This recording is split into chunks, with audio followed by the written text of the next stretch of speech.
আগে যদি জানতাম জীবনও এই ভুল পথে পা বাড়াতাম না। হ্যালো এভরিওয়ান, আসসালামু আলাইকুম। কেমন আছেন? আশা করি অনেক অনেক ভালো আছেন। তো যাই হোক, প্রথমেই কথাটা বললাম কেন, এই যে তাদের জন্য।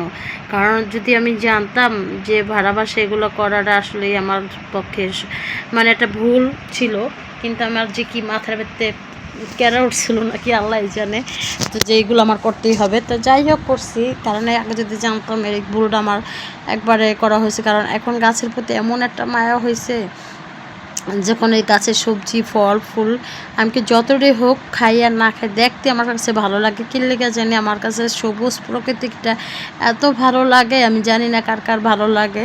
আর দেখেন আগের ভুল, মানে এত বড় একটা ভুল করছে, আবার কিছু মুরগিও আনছি। আসলে ভাড়া বাসা এগুলো আমার করা উচিত হয় নাই, কিন্তু যে বেশি শখ করতে যাই আর যে বিপদে পড়লাম, এরকম বিপদ জানি আর কেউ না হয়। আমি সবাইকে সতর্ক করব, কেউ ভাড়া বাসা এসব কাজ করবেন না। কারণ গাছ লাগানো, মুরগিটা হচ্ছে অপশনাল, কারণ মুরগিটা তো আর খেয়ে ফেলানো যাবে, যে এটা একটা একটা করে জব করে খাইয়ে ফেলাইলাম, এটা কোনো সমস্যা নেই। কারণ মুরগি নিয়ে আমার অত টেনশন নেই, এত আহামরি মাথা ঘামাই না, কারণ টাকাটা কিনছি, এটা আর লস নেই। কিন্তু গাছগুলো নিয়ে অনেক বিপদে পড়ে গেছি। কারণ আবার দেখি বাইরে বৃষ্টি হইতেছে, দেখেন আমার বারান্দার সামনে কত সুন্দর একটা প্রকৃতিক, আমার 2 বেডরুমের সামনে একটা সবই সবুজ আর সবুজ। তো আমার সবুজ দেখতে দেখতে এত ভালো লাগে। আর এদিকে গ্রামের থেকে ওই যে মা মানে মিষ্টি কুমড়া আনছে, আসার সময় বনে দিয়ে দিছিল। তো ওই আজকে মিষ্টি কুমড়াটা ভাজি করলাম। আসলে গ্রামের জিনিস যে খাইতে এত ভালো, গাছের যে কোনো জিনিসের শাক সবজি খেতে যে আমার কাছে এত ভালো লাগে। কারণ এই জিনিসগুলো যে রান্না করলে এত মিহিন হয়ে যায়, মানে একবার সফট হয়ে যায়, মানে কোনো সমস্যা হয় না, যে রান্না করলে খাওয়া যায়, এত একটা মানে পরিপূর্ণ খাবারের মতন লাগে।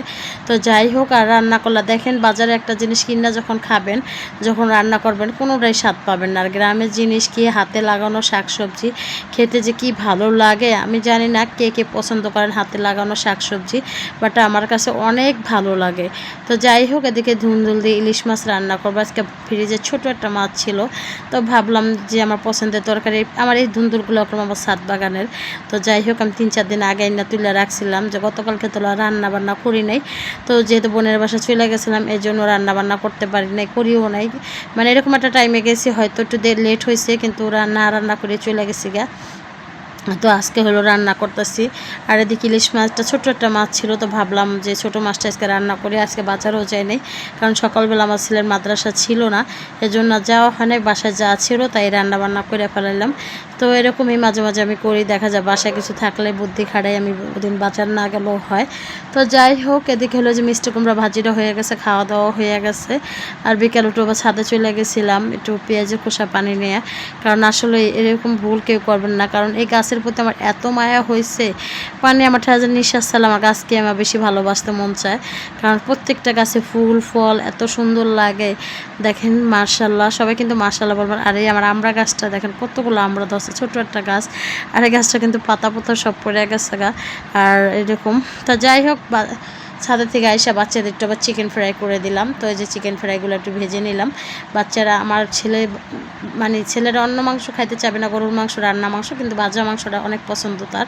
তো যাই হোক, আমি প্রায় ভাজা দেই। তো আমরা এখন ভাজা মুরগি খাইতে খাইতে চিকেন ফ্রাই খেতে খেতে বিদায় নিব। সবাই ভালো থাকবেন, সুস্থ থাকবেন, আল্লাহ হাফেজ, আসসালামু আলাইকুম।